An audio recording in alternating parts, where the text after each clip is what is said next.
Accordes-tu de la valeur à tes valeurs ou déjà, est-ce que tu as des valeurs que tu défends?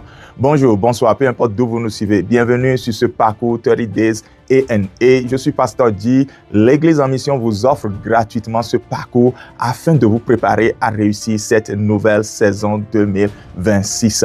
Et moi, je suis au calme parce que Jésus est mon repos. Et je lui dis merci pour sa place dans ma vie. Et je crois que vous lui dites également merci pour sa place dans votre vie. Alors aujourd'hui, au jour 9, nous allons faire comme d'habitude, adorer le Seigneur, écouter des nuggets, des points de sagesse inspirés tout droit de la parole de Dieu et puis passer à des temps de prière tout aussi inspirés. Basically, pour ceux qui connaissent vraiment la Bible, chacun de mes points de prière sont inspirés plus ou moins d'un verset biblique. Et je donne crédit aujourd'hui que certains de ces points de prière viennent tout simplement des livres de Dr. Olukoya que j'exploite, d'accord? Et donc, je donne entièrement crédit. Merci, Dr. Olukoya, d'être une bénédiction pour le corps de Christ. Et merci à ma fille Gémuel qui me permet d'avoir accès à ces ressources. Ensuite, tout de suite, Colette et Maxime Dassabouté. Et en retard, happy birthday, happy belated birthday, Colette Das. Et c'était son anniversaire il y a 2 ou 3 jours, je crois. Donc voilà, nous allons adorer avec la chanteuse de l'Éternel accompagnée de son mari. Et on revient juste après ceci. Alléluia. Merci Seigneur pour ta fidélité dans nos vies. Merci Seigneur pour tes bienfaits. Alléluia.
Voilà, l'onction a encore coulé parce que la servante de Dieu s'est laissée entre les mains du Seigneur. Merci Colette Das pour ce moment d'adoration.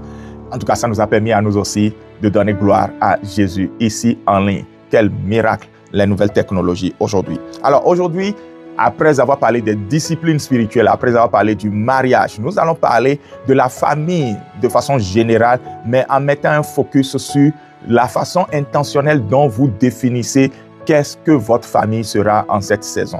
Je vois beaucoup de personnes en cours d'année, ils struggle, ils peinent dans divers domaines dans leur maison et le diagnostic est sans appel. C'est parce qu'ils ont manqué de façon intentionnelle à faire ceci ou cela. Et de quoi est-ce qu'il s'agit? Qu'est-ce qui est ceci et qu'est-ce qui est cela? Allons-y sans plus tarder. Premièrement, il y a les valeurs. C'est pour ça qu'à l'entame, je disais, as-tu des valeurs en tant qu'individu, en tant que disciple de Jésus? Est-ce que ta famille a-t-elle des valeurs? Si tu es un CEO, si tu as un business, si tu as une entreprise, est-ce que ton entreprise a des valeurs?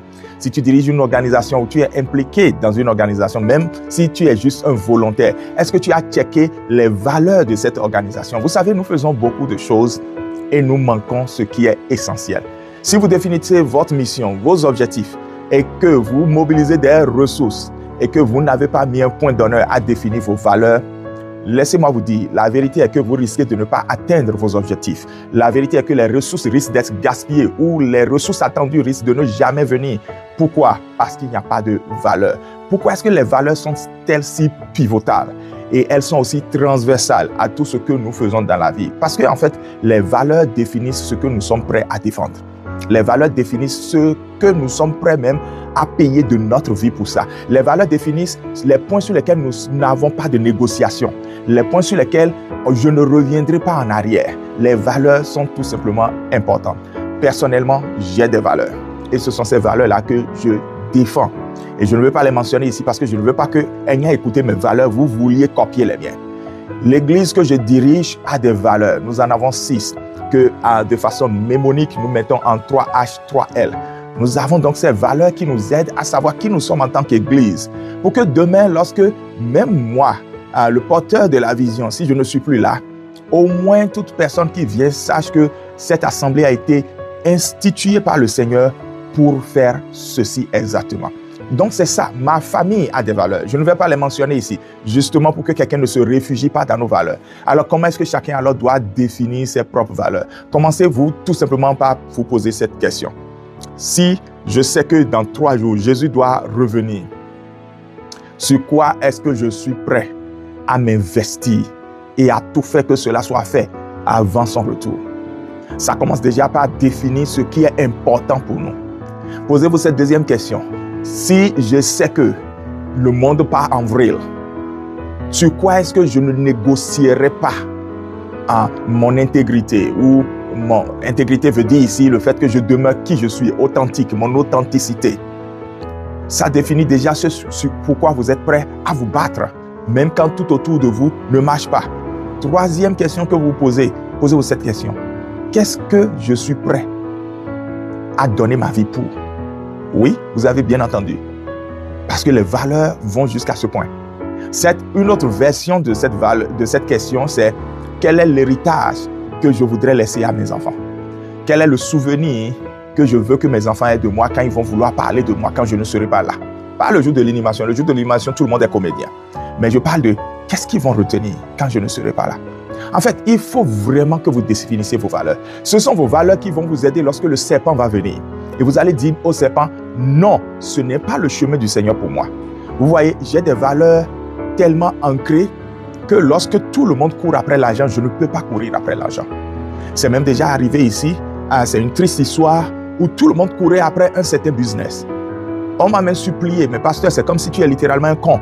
Je dis, j'accepte d'être un con parce que je ne suis pas défini par cette valeur. Et finalement, ils sont tous revenus parce qu'ils se sont cognés la tête contre le mur.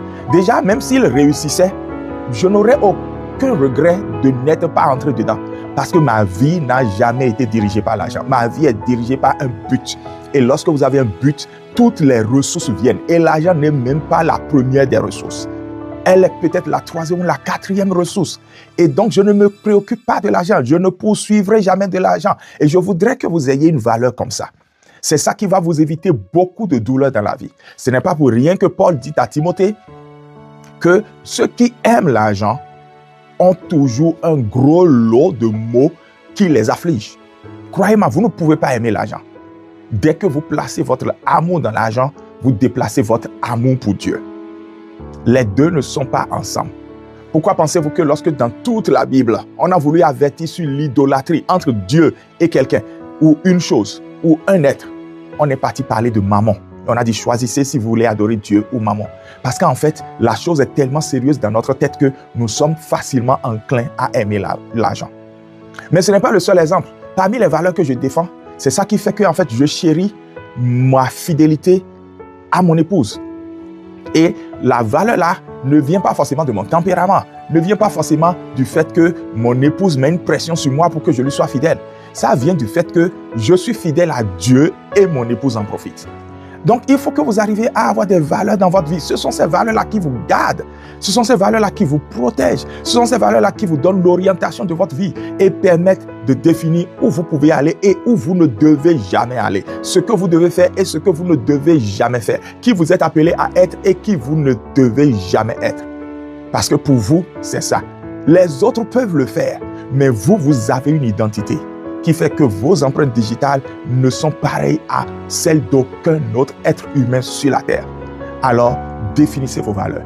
Et si vous êtes quelqu'un qui définit donc ces valeurs, alors vous allez pouvoir alors asseoir votre famille et définir les valeurs de votre famille. Les valeurs de votre famille vont vous aider à savoir l'éducation à donner à vos enfants, l'héritage à laisser à vos enfants. Et quand on parle d'héritage, le premier héritage à laisser n'est jamais matériel. Il y a beaucoup de parents qui ont laissé 0 francs à leurs enfants, mais leurs enfants en grandissant ont gardé plus de choses de leurs parents qui ont fait d'eux des milliardaires. L'héritage à laisser à nos enfants dépend de la valeur familiale. C'est la valeur familiale qui définit si un père, en quittant le boulot, est capable d'aller dans une buvette ou de rentrer à la maison. Donc, c'est la valeur familiale qui définit à quelle activité de distraction ou de récréation vous participez ou pas. Les valeurs sont importantes. Et cette année, si vous voulez vraiment que votre famille évolue et soit assise, définissez vos valeurs. Deuxièmement, il faut se poser la question, qu'est-ce que nous voulons donner comme shape, modèle, cadre à notre famille? Parce que les valeurs sont là comme des fondements. Mais il faut dire où est-ce que nous allons. Et vous savez, lorsque vous vous dites cela, cela définit le type d'éducation que vous voulez donner. Alors, et ça peut être différent. C'est pour ça que parfois quand des gens disent « moi je préfère faire comme ceci dans ma maison », je n'argumente pas avec eux. Parce que c'est différent d'une famille à une autre. Mais comprenez une chose, les principes bibliques pour définir le cadre ne diffèrent pas. Les principes bibliques pour définir le shape ne diffèrent pas. Pour définir le modèle ne diffèrent pas. Je rappelle ces principes avant qu'on aille sur le modèle. Le principe, c'est que le mari doit aimer sa femme. C'est doit aimer comme lui-même. Le principe, c'est que la femme doit se soumettre à son mari. Qu'elle travaille ou qu'elle ne travaille pas, qu'elle ait plus d'argent ou plus de diplôme ou pas, là n'est pas le point. Les enfants doivent obéir à leurs parents. Qu'ils soient plus intelligents, qu'ils aient été plus à l'école que les parents aient déjà des cheveux gris ou pas. Tant que vous n'êtes pas marié, vous devez obéissance à vos parents. Dès que vous vous mariez, vous devez honneur à vos parents. Et les parents ne doivent pas attrister ou mettre de l'amertume dans les enfants. Cela inclut ne pas mettre de l'amertume avec les paroles de découragement, d'abaissement, les insultes, les malédictions, les blessures corporelles, l'abus physique. Ces choses qu'on croit sont indispensables. Quelqu'un m'a dit, oh, c'est ça qui a fait de nous ce qu'on est aujourd'hui. Je dis souvent, si vous avez entendu autre chose, une autre version, vous verrez que vous aurez une meilleure version de vous aujourd'hui. Vous n'avez vu que ce que ça l'a donné. Vous n'avez pas vu ce que l'autre aurait pu donner. Et donc, ça, c'est les valeurs. Il se peut que vous ayez des serviteurs, des servantes dans votre famille. La Bible demande que ceux-là obéissent à leur maître et se soumettent à eux et que les maîtres usent de bonté envers eux. Donc, ça, c'est les principes bibliques. Maintenant que les principes bibliques sont connus, parlons du cadre. Le cadre, c'est de dire comment est-ce que nous utilisons ces principes bibliques chez nous. Comment est-ce que nous utilisons ces principes bibliques pour prier ensemble? Comment est-ce que nous utilisons ces principes bibliques pour servir Dieu? Comment est-ce que nous utilisons ces principes bibliques pour éduquer? Comment est-ce que nous utilisons ces principes bibliques pour faire ceci ou cela? Tout ça, c'est intentionnel. Tout ça, ça prend du temps de s'asseoir et de le faire. Mais aujourd'hui, nous vivons dans un monde où nous ne voulons pas le faire parce que nous disons nous n'avons pas le temps pour le faire. Mais après, quand les problèmes arrivent, nous nous disons « Ah, on a manqué de le faire ». Alors, quand je dis ça, ça ressemble beaucoup à des réunions formelles et tout ça. Non, même chez moi, il n'y a pas de réunion formelle pour ça. Dès que vous avez intentionnellement envie de le faire, il y aura donc les voies pour le faire. Moi, je prends beaucoup de plaisir à déplacer mes enfants, notamment mon fils qui est adolescent aujourd'hui. Parce que quand nous bougeons, nous deux ensemble, nous discutons énormément. Parce que c'est ça. Donc, ce n'est pas un cadre formel de autour d'une table avec bic et stylo. Oui, c'est important d'écrire. Mais c'est important de définir la flexibilité qui est adaptée à votre famille. C'est là où je dis, ce que je fais peut être différent de ce que vous faites. Vous pouvez trouver totalement inopportun de discuter avec quelqu'un en roulant une voiture. Et pourtant, c'est ça qui marche avec nous. Donc bref, c'est pour vous dire, voici comment ça marche. Définissez votre cadre pour votre famille cette année. Aussi, troisièmement, c'est de définir quelles sont les limites dans notre famille.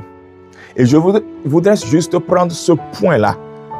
Où je me rappelle au début de mon ministère, je voyais beaucoup de familles, quand j'étais en visite pastorale, les enfants sortaient de gros mots, des insultes, des paroles déplacées, et les parents disaient « Ah, il n'a pas fini, tais-toi, shut up ». Et ils étaient étonnés, mais d'où est-ce qu'ils ont trouvé ces mots-là? Et moi, intentionnellement, dans mon cœur, je dis, mais les enfants ne vont pas déjà à l'école. Ils ont à peine 2 ans. C'est leur première phrase complète qu'ils sont en train d'apprendre à prononcer. Et ça commence avec des insultes. Ils n'ont pas appris ça ni au dehors, ni à l'école. Ils ont appris ça de votre bouche à vous, les parents. Ça, c'est des limites à se poser à la maison. Dans notre famille, nous n'insultons pas. Dans notre famille, nous ne maudissons pas. Dans notre famille, nous ne disons pas des paroles déplacées. Dans notre famille, nous ne regardons pas des danses où les femmes sont nues à la télé. Dans notre famille, tout le monde doit laisser le téléphone peut-être au salon. Dans notre famille, la chambre à coucher est nos tech zones pour les enfants. Dans notre famille, c'est ceci. Et la plupart du temps, si vous dites quelque chose pour les enfants, vous les parents, vous devez modeler la chose. Vous devez mettre en application la chose. Si vous n'êtes pas prêt à le faire, vous devez avoir une discussion ouverte avec l'enfant si l'enfant peut comprendre pour lui dire pourquoi vous ne modelez pas ce que vous lui imposez. Sinon, comme quelqu'un l'a dit, ça va bouleverser le sens des logiques dans la tête de l'enfant. Il va dire, mes parents disent, fais ceci, mais eux-mêmes, ils font cela. Quand il va à l'école, on lui dit, 2 plus 2 égale 4. Et il va se dire, il y a 2 plus 2 égale 4, mais parfois ça peut ne pas être 4, puisque mes parents me disent souvent une chose et puis ils font le contraire. Donc, c'est pour ça qu'il y a beaucoup de tarés en maths. Bon, c'est une étude scientifique. Je ne dis pas si cette étude scientifique est valide ou pas, mais voilà, ils ont dit que les parents ont une grande influence sur la logique dans la tête des enfants. Bref. C'est juste pour nous dire quoi? C'est juste pour nous dire, modélons ce que nous demandons aux enfants de faire, mais de façon générale pour notre famille, ayons des limites. Deuxièmement, il faut se poser la question, qu'est-ce que nous voulons donner comme shape, modèle, cadre à notre famille? Parce que les valeurs sont là comme des fondements, mais il faut dire où est-ce que nous allons. Et vous savez, lorsque vous vous dites cela, cela définit le type d'éducation que vous voulez donner. Alors, et ça peut être différent. C'est pour ça que parfois quand des gens disent « Moi, je préfère faire comme ceci dans ma maison », je n'argumente pas avec eux. Parce que c'est différent d'une famille à une autre. Mais comprenez une chose, les principes bibliques pour définir le cadre ne diffèrent pas. Les principes bibliques pour définir le shape ne diffèrent pas. Pour définir le modèle ne diffèrent pas. Je rappelle ces principes avant qu'on aille sur le modèle. Le principe, c'est que le mari doit aimer sa femme. C'est doit. Aimer comme lui-même. Le principe, c'est que la femme doit se soumettre à son mari. Qu'elle travaille ou qu'elle ne travaille pas, qu'elle ait plus d'argent ou plus de diplôme ou pas, là n'est pas le point. Les enfants doivent obéir à leurs parents, qu'ils soient plus intelligents, qu'ils aient été plus à l'école que les parents aient déjà des cheveux gris ou pas. Tant que vous n'êtes pas marié, vous devez obéissance à vos parents. Dès que vous vous mariez, vous devez honneur à vos parents. Et les parents ne doivent pas attrister ou mettre de l'amertume dans les enfants. Et pour finir, la dernière chose dont je parlerai, c'est de revoir comment est-ce que chacun va être le soutien l'un de l'autre. Vous savez, on parle souvent des liens familiaux. Et je ne parle pas des liens spirituels négatifs, mais juste les liens familiaux, family bond. Vous savez, c'est parce que ça existe qu'on en parle, que le langage l'a exprimé comme ça. La famille est le lieu où il y a le plus grand lien. Des liens entre le mari et la femme, les liens entre les parents et les enfants, même un contrat entre les serviteurs et le maître. Et donc, là où il y a lien, il faut qu'il y ait support. Parce que s'il n'y a pas support, il y aura problème pour tout le monde lorsque un seul membre a un problème. Je m'explique. Paul a utilisé cette analogie en disant que l'Église est un corps. Et que si un membre du corps a mal, c'est tout le corps qui a mal. Et vous convenez avec moi, lorsque tu te cognes le genou, c'est pas seulement ton genou qui a mal, c'est tout ton corps qui a mal. Ta tête a mal, tes yeux pleurent, ta bouche fait des grimaces, tes dents, tes mains, bref, tout ton corps a mal. C'est la même chose. Il va falloir que nous soyons les supports les uns des autres. Moi, partout où je vais, lorsqu'on me demande quel est ton premier support system, ton système de soutien, je dis c'est ma famille. Bien avant l'église, c'est ma famille. C'est ma famille. Quand j'ai un problème, ma femme est là pour moi. Quand elle a un problème, je suis là pour elle. Quand nos enfants ont des problèmes, il va falloir que nous arrivions à discerner. Je dis cela de cette manière parce que je ne suis pas tellement présent et je n'arrive pas vraiment à le faire. Mais mon épouse, dès que mon fils revient, qu'il est bizarre, elle sait automatiquement. Elle sait parce que son visage n'est pas comme d'habitude, vous voyez. Et parfois, peut-être moi, je ne suis pas là ou même quand je suis là, je n'ai pas cette sensibilité-là. Et pourtant, nous deux, on est prêts à être son soutien. Et lui, plus tard, il sera notre soutien, ou déjà, il est notre soutien, puisqu'il fait beaucoup de choses à la maison. Et donc, vous voyez, c'est ça la famille. Être le soutien de l'un des autres. Il faut que cette discussion soit menée au point où chacun sait qu'il peut compter sur l'autre. Nous ne cessons jamais de répéter à nos enfants, nous sommes là pour vous. Et nous ne cessons jamais de nous répéter l'un à l'autre en tant que conjoint, je suis là pour toi.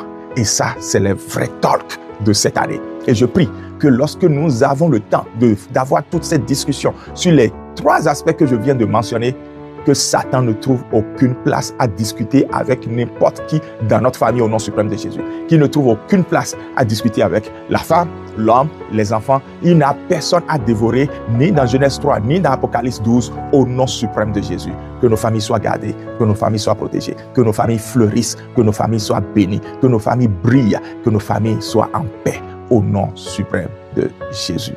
Amen. On se retrouve pour le temps de prière. Et pour finir, la dernière chose dont je parlerai, c'est de revoir comment est-ce que chacun va être le soutien l'un de l'autre. Vous savez, on parle souvent des liens familiaux. Et je ne parle pas des liens spirituels négatifs, mais juste les liens familiaux, family bond. Vous savez, c'est parce que ça existe qu'on en parle, que le langage l'a exprimé comme ça. La famille est le lieu où il y a le plus grand lien. Des liens entre le mari et la femme, les liens entre les parents et les enfants, même un contrat entre les serviteurs et le maître. Et donc, là où il y a lien, il faut qu'il y ait support. Parce que s'il n'y a pas support,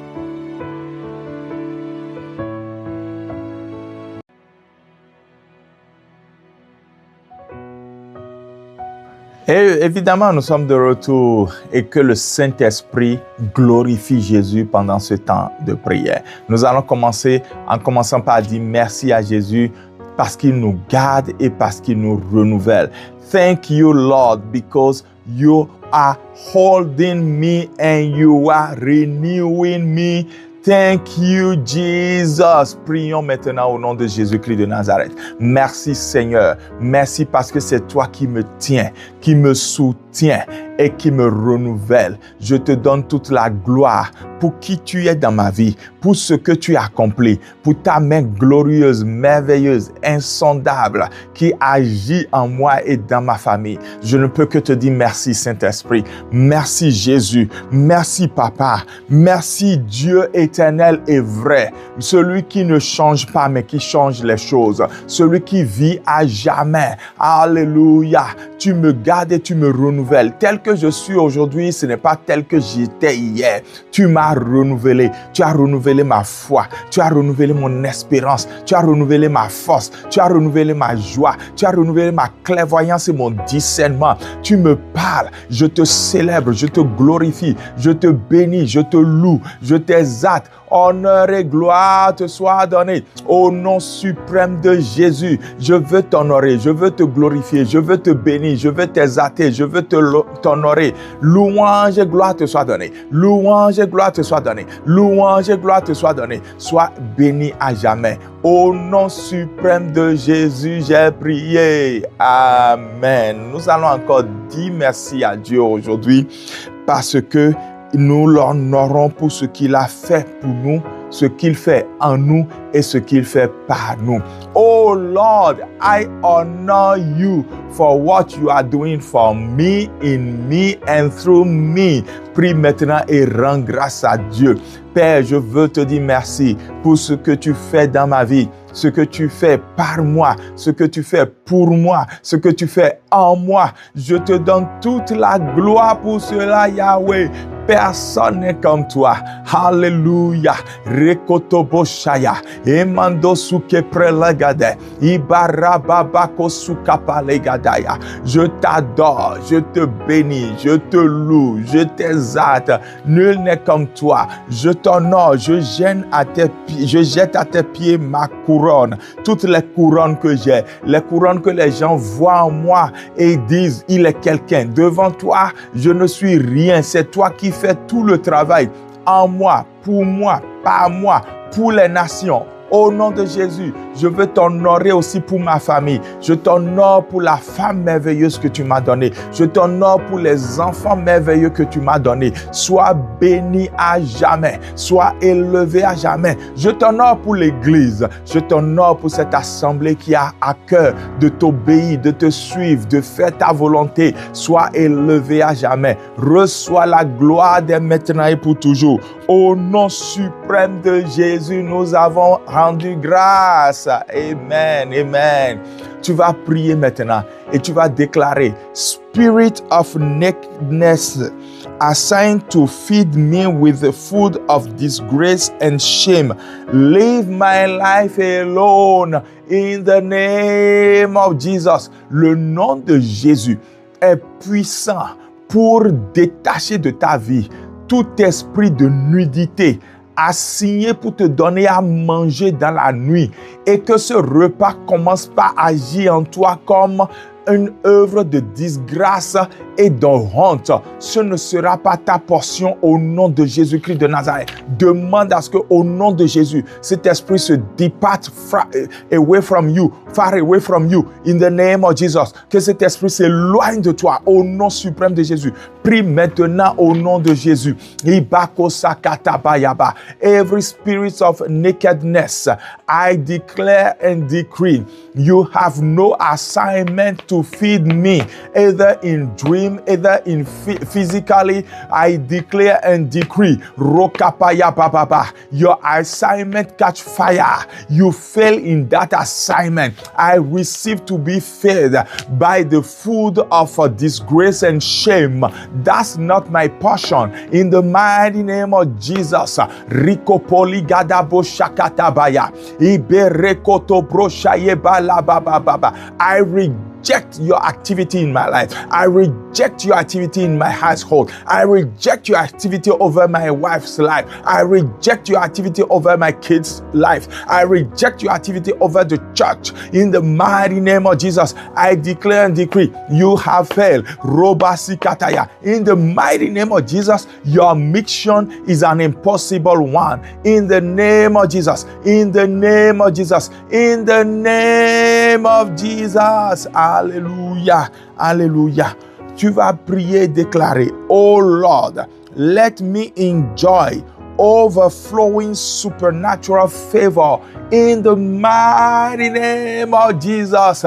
Seigneur, fais-moi jouir de ce qu'on appelle la faveur surnaturelle, bien-aimé. Je peux vous témoigner que quelque chose s'appelle comme ça. Alors prie seulement par la foi, parce que quelque chose veut se passer. Au nom suprême de Jésus. Aribako sakataba. Imendo kalibeke sukaprekata. Iko rokoto. Imande braikato. Sekapaikoto. Limando braikaleke sekete. Rikapo sakatabaya. Supernatural favor. Supernatural favor. Rekatabaya. Fall upon my life. Reba yokasikete. My God has promised. He said, I will favor you from the favor of above, from the favor of below. That's my portion in the mighty name of Jesus. Rebo suke prelegede. Supernatural favor. That's my portion. Libako sakataya. J'ai la faveur auprès des hommes. J'ai la faveur auprès de Dieu. J'ai la faveur de la terre. J'ai la faveur du ciel. Au nom suprême de Jésus. J'ai la faveur des temps et des circonstances. J'ai la faveur des événements. Rien n'arrive pour être contraire au plan de Dieu dans ma vie. Toute chose arrive pour concourir au plan assigné par Dieu à ma vie. Toute chose arrive pour favoriser, pour rendre les choses smooth.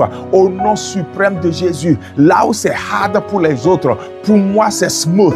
Au nom suprême de Jésus. À cause de la faveur qui reste sur moi. À cause de la faveur libérée sur moi. À cause de la faveur décrétée sur ma vie. Au nom suprême de Jésus. Je suis favorisé. Je suis favorisé. Je suis favorisé. Au nom suprême de Jésus. Rekopoligede prekataya. Ibaro baba kurakataba sheketelegede. Imando kusake parakataba ya baba baba. Au nom suprême de Jésus. Je suis favorisé. Je suis favorisé. Je suis favorisé. Et je demeure dans cette faveur divine. Au nom suprême de Jésus.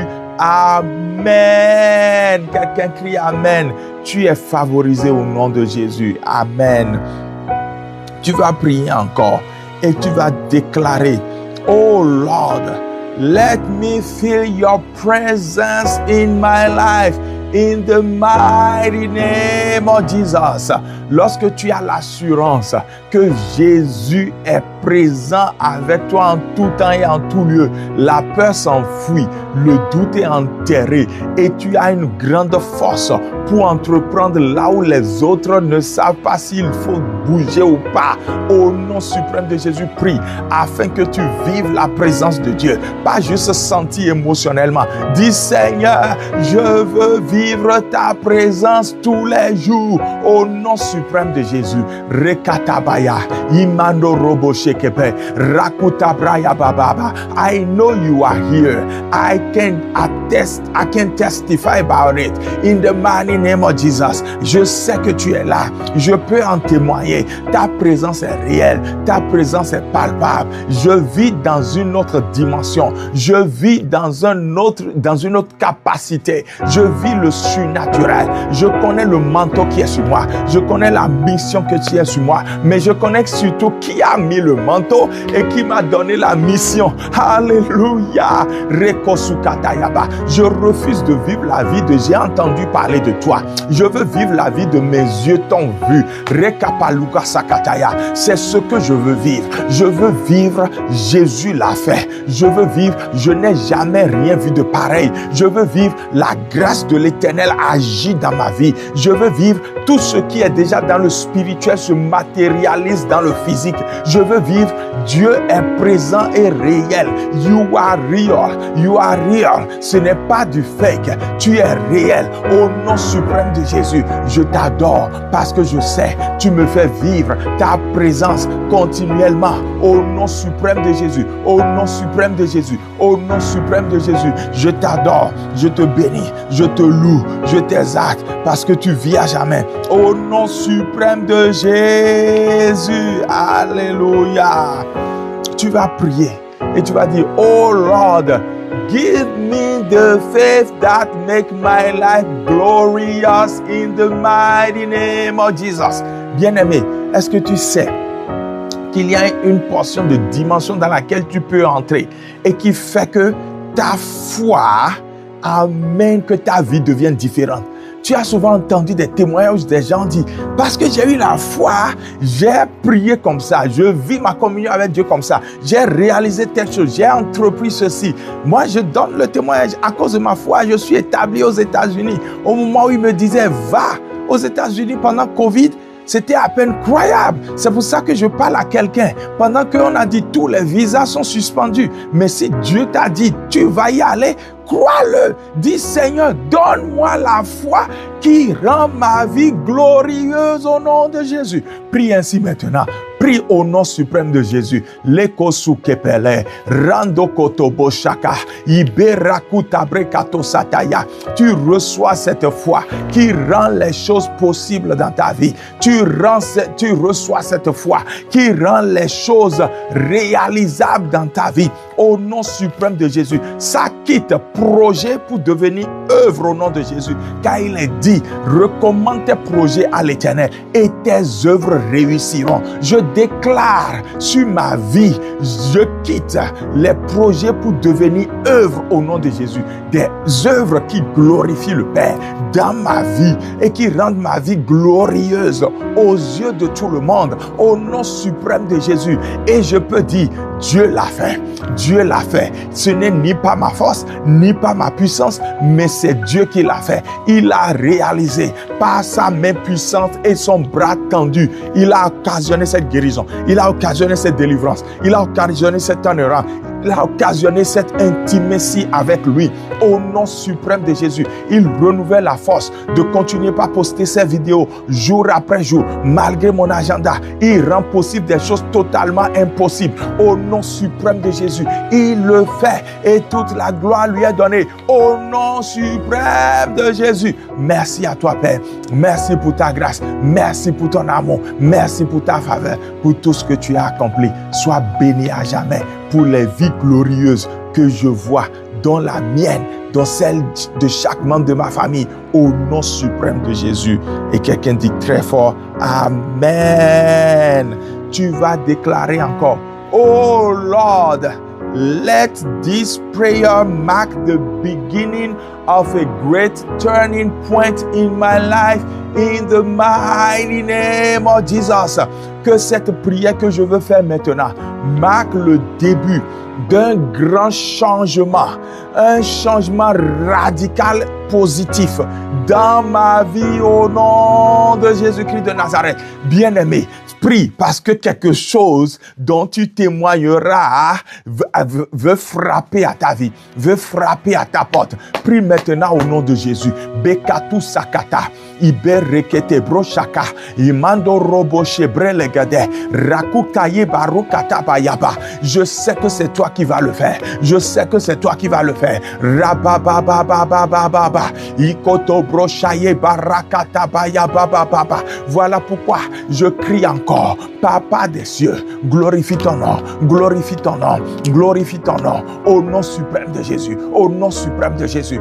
Rakatabaya, iberebele, ibosakata, imando robo, ibrelegedebe, mazukapala, ikotobrochete, ibarakatabaya, au nom suprême de Jésus, au nom suprême de Jésus, au nom suprême de Jésus. Il rend cela possible, il rend cela possible, il rend cela possible. Rabababa, ibarabababa, okapalakata. A great turnaround is the beginning of something great, of something insane that the Lord only is able to do exceedingly, abundantly, and above all I have never prayed about for. In the mighty name of Jesus, je le crois, Seigneur. Tu dépasses mes attentes, tu glorifies ton Saint-Nom. Au nom suprême de Jésus. Quelqu'un crie très fort, Amen. Crie encore, Amen. Crie une troisième fois, Amen. Alléluia.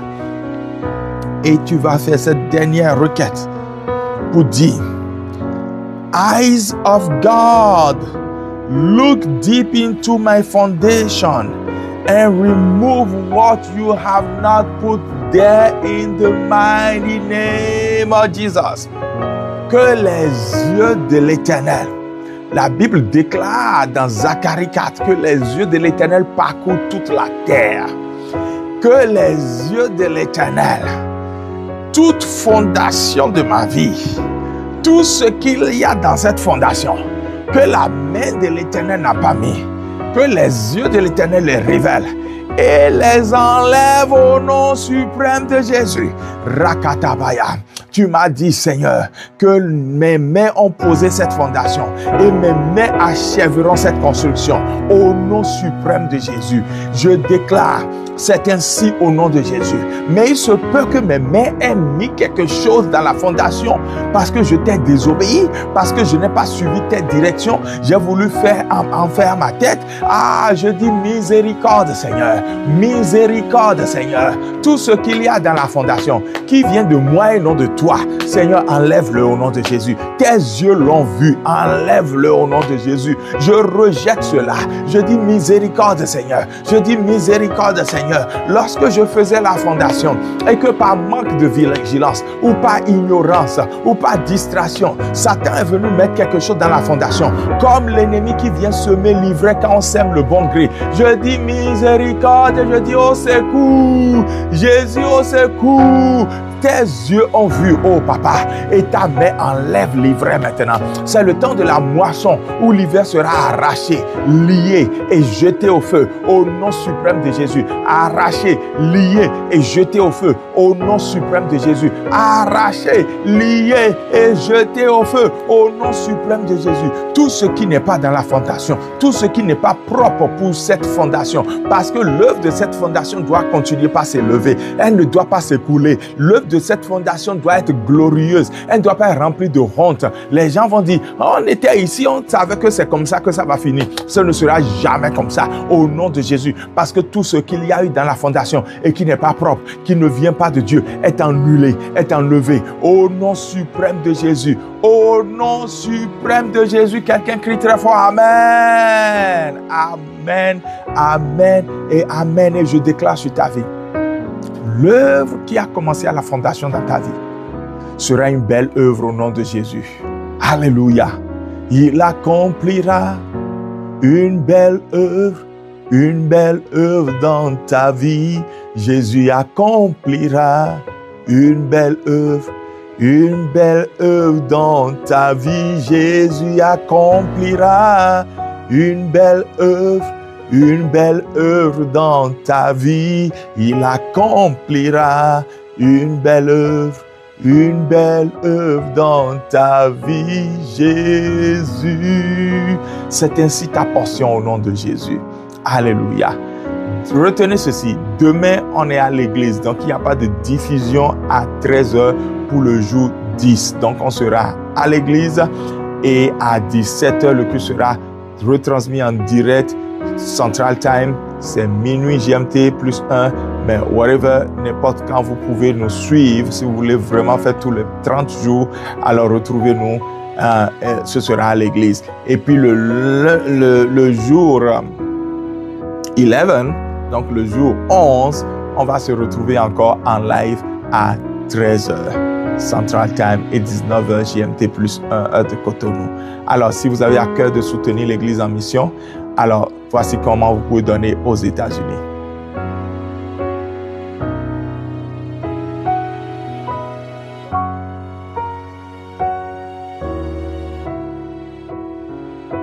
Et voici comment vous pouvez donner au Bénin.